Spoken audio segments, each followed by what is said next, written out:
Alors, notre dernière panéliste pour ce soir, avant d'ouvrir la discussion plus largement, c'est Madame Stéphanie Saint-Pierre. Alors, je vais vous partager sa biographie de vive voix. Alors, Madame Saint-Pierre est professeure adjointe en histoire à l'Université Sainte-Anne en Nouvelle-Écosse. Détentrice d'un doctorat en histoire de l'Université de Montréal, elle s'intéresse à l'histoire intellectuelle, au rôle de l'histoire dans la construction identitaire des populations en milieu minoritaire, aux représentations et à l'histoire de la francophonie.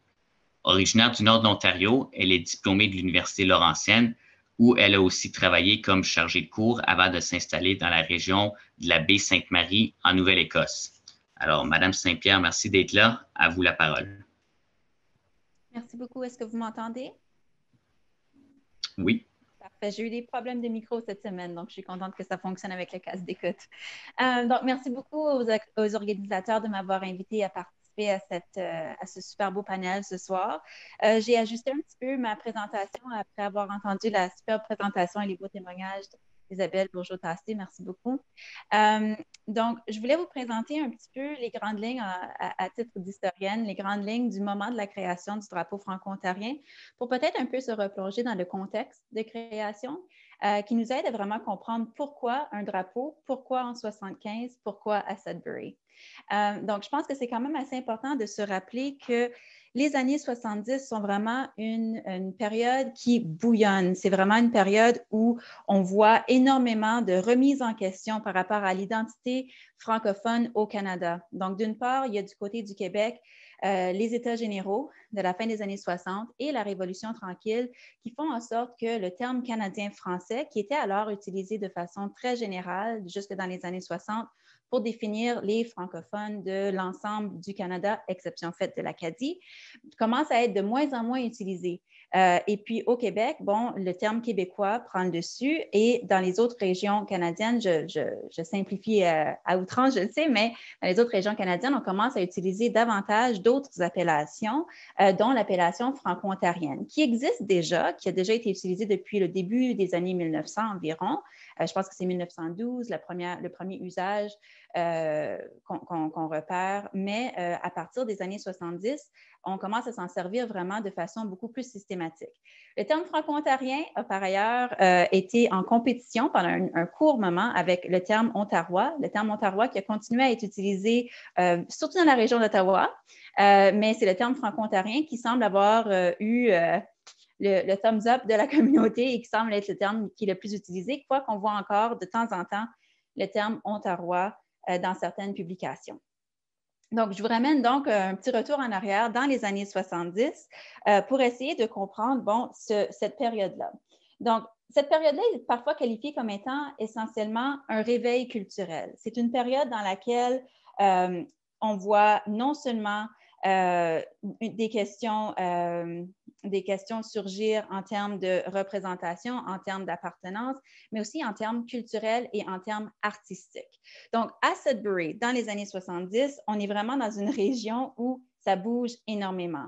Plusieurs des institutions qui sont maintenant des institutions fortes de l'Ontario français naissent dans cette période-là. On pense au Théâtre du Nouvel-Ontario, par exemple, à la Nuit sur l'étang, qui est un concert de musique franco-ontarienne, et bien évidemment, le drapeau franco-ontarien en 1975. Donc, le drapeau franco-ontarien, j'ai beaucoup apprécié la présentation de M. Auguste tantôt qui présentait les grandes lignes des factures visuelles du drapeau haïtien. Parce que le drapeau franco-ontarien, c'est aussi important de se pencher sur le visuel, n'est-ce pas? Donc, ça en dit beaucoup. Et puis, dans les années 75, donc, on est dans une période qui précède le Parti vert. Et puis, la couleur verte n'était pas associée à aucune organisation politique. Donc, au moment de la création, les créateurs se sont dit c'est important, bon, premièrement, comme Isabelle l'a mentionné tantôt, de maintenir l'anonymat afin que le drapeau puisse être reconnu par la communauté, adopté par la communauté, mais aussi de s'éloigner de tous les autres aspects visuels qui pourraient mener à une association qu'on ne souhaitait pas. Donc, pas de rouge pour les libéraux, pas de bleu pour les conservateurs. On voulait s'éloigner aussi des couleurs qui étaient peut-être rattachées ou trop vives ou trop typiques de l'époque. Et le vert du drapeau franco-ontarien, au fait, à l'origine, il semble y avoir eu un débat à l'intérieur du comité de la création entre un vert très pâle et un vert foncé. Finalement, on a opté pour un vert qui représenterait, et ça a été décidé un petit peu par la suite, qui représenterait les forêts, les grandes forêts ontariennes. Le blanc a été utilisé pour représenter les hivers. Donc, le drapeau franco-ontarien, vous le reconnaissez, on le voit divisé en deux. D'un côté, le vert, d'un côté, le blanc, d'un côté, la fleur de lys qui représente la francophonie et de l'autre côté, la fleur de tré qui représente l'Ontario. Donc, avant même la création du drapeau franco-ontarien, on avait eu dans les années 60, en 1964, on avait lancé pour la première fois l'idée de créer un drapeau qui serait propre aux Canadiens français. Et à ce moment-là, la Fédération des sociétés Saint-Jean-Baptiste avait proposé un drapeau qui ressemblerait essentiellement au carillon Sacré-Cœur. C'était un drapeau bleu et blanc. Et au centre, plutôt que d'avoir le carillon Sacré-Cœur, on avait une fleur emblématique de l'Ontario. D'accord? Donc, avec le drapeau franco-ontarien, on s'est aussi éloigné du bleu du drapeau québécois pour essayer d'avoir un drapeau qui était différent et le propre de l'Ontario français. J'ai ici l'image du carillon Sacré-Cœur et du tout premier, on devrait dire une tentative de drapeau franco-ontarien. Donc, comme je le mentionnais tantôt, les années 70, ça bouge beaucoup notamment dans la région de Sudbury, avec la création du groupe de musique Cano, de la SLAG, du TNO, de la Nuit sur l'étang. C'est en 1970 qu'on a la présentation de la pièce de théâtre du TNO, Moi, je viens du Nord City, qu'on cherche vraiment à exprimer notre présence, qu'on cherche vraiment à exprimer notre appartenance à l'Ontario à part entière. Donc, pas seulement des gens qui devraient se sentir comme s'ils sont à l'extérieur de quelque chose, mais bel et bien des gens qui sont investis dans leur milieu et qui croient vraiment à l'avenir de l'Ontario. Non seulement est-ce qu'il y a eu donc la création de plusieurs organismes, mais comme j'ai mentionné préalablement, il y a aussi eu la première nuit sur l'étang. Première nuit sur l'étang qui s'est tenue à la suite du congrès Franco-Parole et puis qui avait comme nom la nuit sur l'étang justement parce que les francophones se faisaient souvent appeler des grenouilles, des frogs, French frogs, et on avait une reprise à ce moment-ci, une réappropriation du terme frogs, et on s'était dit, bon, on serait donc, les frogs peuvent fêter elles aussi, et puis quoi de plus propice pour une soirée qu'un paquet de grenouilles qui font la fête sur un étang. D'accord? Je ne sais pas s'il y a des gens dans la rencontre qui ont déjà assisté à la nuit sur l'étang, mais la nuit sur l'étang, moi aussi, avec mes enfants, lorsque j'étais adolescente, lorsque j'étais au bac, la nuit sur l'étang commence toujours avec la foule qui fait le bruit des wawarons, des grenouilles avec le sifflement. Il n'y a pas de musique, il fait noir. C'est vraiment, j'en ai des frissons juste à y penser. C'est vraiment un moment très, très magique. Puis depuis que je suis en Nouvelle-Écosse, je n'ai pas eu la chance d'assister à la nuit sur l'étang. Ça me manque beaucoup, beaucoup. C'est un beau moment. Donc, tout ça pour vous dire que 75, ce n'est pas sorti de nulle part. C'est vraiment un contexte très, très propice à ce genre de questionnement-là. Et ça explique en grande partie pourquoi le drapeau franco-ontarien a justement été créé à Sudbury à cette époque-là. Donc, au moment de la création du drapeau franco-ontarien, Isabelle l'a mentionné tantôt, les fondateurs, les créateurs voulaient s'assurer de ne pas nécessairement avoir un drapeau qui serait rattaché à un groupe. Avant même la création du drapeau franco-ontarien, puis ça c'est quelque chose qui passe souvent inaperçu, les créateurs avaient fait une demande de droit d'auteur sur l'appellation drapeau franco-ontarien avant même de révéler le drapeau franco-ontarien pour la première fois. Pourquoi? Pour s'assurer qu'il n'y aurait pas personne qui pourrait ensuite refaire un autre drapeau franco-ontarien. Donc, il y avait déjà les droits d'auteur sur l'appellation drapeau franco-ontarien. Ils étaient plutôt futés, ce groupe-là. Donc, c'était vraiment très réfléchi. Au moment de la création, donc c'était vraiment prémédité. On cherchait vraiment à avoir ce symbole-là qui pourrait être vraiment très, très rassembleur. Ça a pris quand même une quinzaine d'années avant de révéler l'identité du comité. On parle souvent de Michel Dupuis, qui était celui qui a hissé le drapeau franco-ontarien pour la première fois. On parle aussi de Gaétan Gervais, historien que j'ai eu la chance d'avoir comme professeur lorsque j'ai étudié à l'Université Laurentienne. Un homme vraiment incroyable qui a beaucoup contribué à la communauté franco-ontarienne, qui était vraiment un peu lui aussi dans l'ombre, qui cherchait vraiment à faire réfléchir les étudiants qui l'entouraient, même jusque plus tard dans sa carrière, lorsque j'ai eu la chance de le côtoyer. Donc, cette notion-là de vouloir maintenir l'anonymat a été, à mon sens, une des choses les plus parlantes de ce groupe-là, parce que c'est un événement qui a quand même suscité énormément de réactions, qui a, pendant des années, on a eu une certaine curiosité autour de l'origine du drapeau franco-ontarien.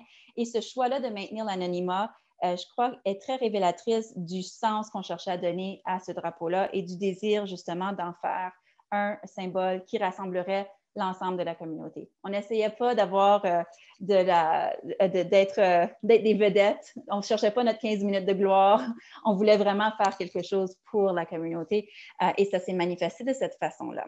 Même la personne qui a donné le discours au moment de la levée du drapeau franco-ontarien pour la première fois, c'était Yvonne Lemieux. Donc, qui avait été sélectionnée et qui était à l'extérieur du cercle immédiat des créateurs. Donc, après la création du drapeau franco-ontarien, c'est une première étape, mais on doit ensuite en faire la promotion et essayer de s'assurer que ça puisse être justement adopté par la communauté. Donc, tantôt, vous avez mentionné le fait, je crois que c'est M. Patrick Auguste puis Isabelle aussi qui mentionnait que le drapeau, bien, ça a pris un certain temps avant que le drapeau devienne vraiment le symbole qu'il est aujourd'hui. Un des moments marquants avant les événements de 2018, ça a été au moment de la lutte pour l'hôpital Montfort. Il y a vraiment eu une décision concertée de la part des gens qui ont organisé les événements de Montfort de fournir des drapeaux franco-ontariens à la foule qui manifestait et de s'assurer que visuellement, on aurait vraiment une mer de vert et de blanc. Donc, en termes de visibilité, ça a été un autre grand moment en 97 avec Montfort. L'autre gros moment marquant pour le drapeau franco-ontarien, ça a été au moment où il a été adopté par les conseils scolaires de langue française en Ontario et qu'on a commencé à le voir comme ça apparaître devant les écoles de langue française de l'Ontario. Donc, un autre moment marquant. Et finalement, je pense qu'un autre des moments marquants, ça a été sa reconnaissance officielle par la province. Donc, je me retrouve dans mes notes. Donnez-moi une petite seconde. Donc, le drapeau franco-ontarien n'a pas été adopté immédiatement par l'ACFO, l'association qui s'appelait à ce moment-là l'Association canadienne-française de l'Ontario. Ça n'a pas été adopté immédiatement par l'ACFO. En 1975, il n'y avait aucune décision qui avait été prise par rapport à la représentativité réelle du drapeau franco-ontarien pour la communauté. Mais en 1977, l'ACFO semble avoir adopté le drapeau franco-ontarien, donc seulement 2 ans plus tard, et on commence à voir une plus grande représentation du drapeau franco-ontarien. Dans les archives privées de Gaétan Gervais, on a aussi retrouvé certains bons de commande conservés qui remontaient à 1976. Donc, dès 1976, il y a des bons de commande qui montrent qu'il y avait des achats qui se faisaient dans les 4 coins de la province. Les premiers à avoir acheté le drapeau franco-ontarien, si ça vous intéresse, l'Université Laurentienne, les ACFO régionales de Cochrane, Iroquois Falls, Timmins, Penetanguishene, Sault-Sainte-Marie et Ottawa-Carleton, donc vraiment comme les 4 coins de la province. L'Union culturelle des Franco-Ontariennes, l'École secondaire de Penetanguishene, l'École secondaire Champlain d'Ottawa, le Centre des jeunes de Sudbury, le Club Alouette, le Conseil scolaire du comté Stormont, Dundas et Glengarry, et le Comité culturel du Club canadien-français d'Oshawa. Donc, on voit vraiment que ce sont ces groupes-là, donc une belle représentativité, je trouve, hein, des différents groupes qui se sont procurés un drapeau franco-ontarien en 1976. Donc, l'implantation communautaire s'est faite entre 1977 et 1995, principalement par une prise de conscience de la communauté de l'existence même du drapeau franco-ontarien. Ça prend quand même un certain temps, surtout puisque les créateurs souhaitaient que ça se fasse de façon très organique. Ça a été un pari quand même, hein, de se dire on va essayer d'en faire la promotion sans vraiment attirer l'attention, le regard sur nous. Donc, ce désir-là d'en faire une implantation très organique, ça a fait en sorte que ça a été un long processus. Donc, de 1977 à 1995, on voit une lente implantation communautaire de ce drapeau-là et finalement qui va se solder par une acceptation sociale et qui va mener jusque dans les années 90, comme je le mentionnais tantôt, avec son usage comme symbole au moment des manifestations pour l'hôpital Montfort. Dernière chose sur laquelle j'aimerais peut-être attirer votre attention avant de dépasser trop mon temps, c'est